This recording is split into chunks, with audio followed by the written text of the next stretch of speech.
시작하겠습니다. 진보당 수석 대변인 홍성규입니다. 오늘 두 가지 말씀 드리겠습니다. 첫 번째입니다. 윤석열 대통령 어제와 같은 입장이라면 기자회견이 무슨 소용이 있습니까? 윤석열 대통령이 어제 전국 새마을 지도자 대회에 참석해서 저와 정부는 저항에 맞서며 절대로 포기하지 않겠다고 선언했습니다. 착각은 자유라지만 국정운영의 책임자인 대통령의 심각한 착각은 끔찍한 재앙입니다. 아무런 권한도 없는 대통령의 배우자 김건희 여사의 전횡과 그로부터 뻗어나간 거대한 국정농단에 대한 우리 국민들의 저항을 개혁에 대한 저항쯤으로 치부해서야 그 무슨 답을 내놓을 수가 있겠습니까? 하나를 보면 열을 안다고 했습니다.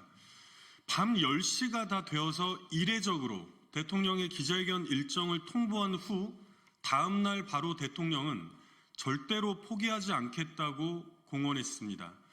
대통령실은 성난 국민들 앞에서 마치 시위라도 하듯 무려 95분에 걸쳐서 이른바 국정 성과 및 향후 과제 브리핑을 강행했습니다. 이런 식이면 내일 대국민 담화와 기자회견에서도 기대할 것은 단 하나도 없습니다. 오히려 들끓는 민심에 기름만 더 확 끼얹는 꼴이 될 것입니다. 대통령이 밝혀야 할 것은 헌정 질서를 짓밟은 잘못을 인정하고 하야 의사를 내놓는 것뿐입니다. 그리고 그 최소한의 구체적 조치는 김건희 특검부터 수용하는 것입니다. 이미 부정선거 의혹 등이 더 추가된 세 번째 김건희 특검법도 어제 국회 법사위 소위를 통과했습니다.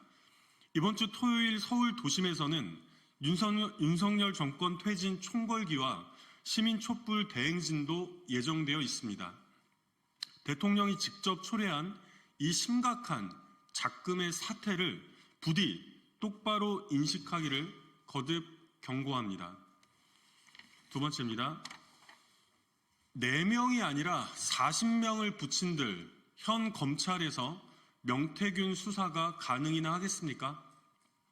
검찰이 김건희 명태균 국정농단 수사를 담당한 창원지검에 4명의 검사를 추가 파견하기로 했습니다. 눈 가리고 아웅하는 꼴입니다. 4명이 아니라 40명을 붙인들 정권의 충견으로 스스로 자멸한 현 검찰에서 제대로 된 수사가 이루어질 것이라 기대하는 국민들은 단 한 명도 없습니다. 지난해 12월 경남 선관위에서 명태균 씨를 고발했을 때도 검찰은 단 한 명의 검사도 배치하지 않고 그저 수사과로 배당하지 않았습니까? 역시 선관위가 수사 의뢰했던 선거법 위반 혐의도 지난 7월에 공소시효 만료로 종결 처리한 바 있습니다. 그러다 지난 9월 강혜경 씨의 폭로가 있고 나서야 겨우 형사부로 다시 배당한 것이 바로 검찰의 행태였습니다. 그러더니 이제 와서 부랴부랴 검사를 추가 파견한다고 하니 그저 실소도 아깝습니다. 게다가 검찰은 김건희 여사와 관련된 그 모든 사건들마다 자신의 본분은 내팽개치고 충직한 변호인의 역할만 자임하지 않았습니까?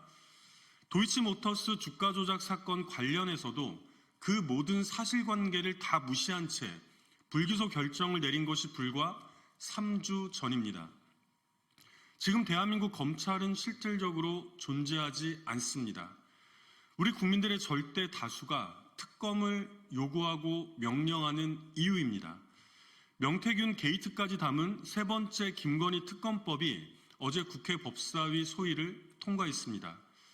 한동훈 국민의힘 대표도 엊그제 국민의힘은 정치 브로커 관련 사안에 대한 엄정하고 신속한 수사를 당 차원에서 당당하고 강력하게 촉구한다고 공언한 바 있습니다. 진심이라면 이번 특검부터 당연히 함께 동참해야 마땅합니다. 이상입니다.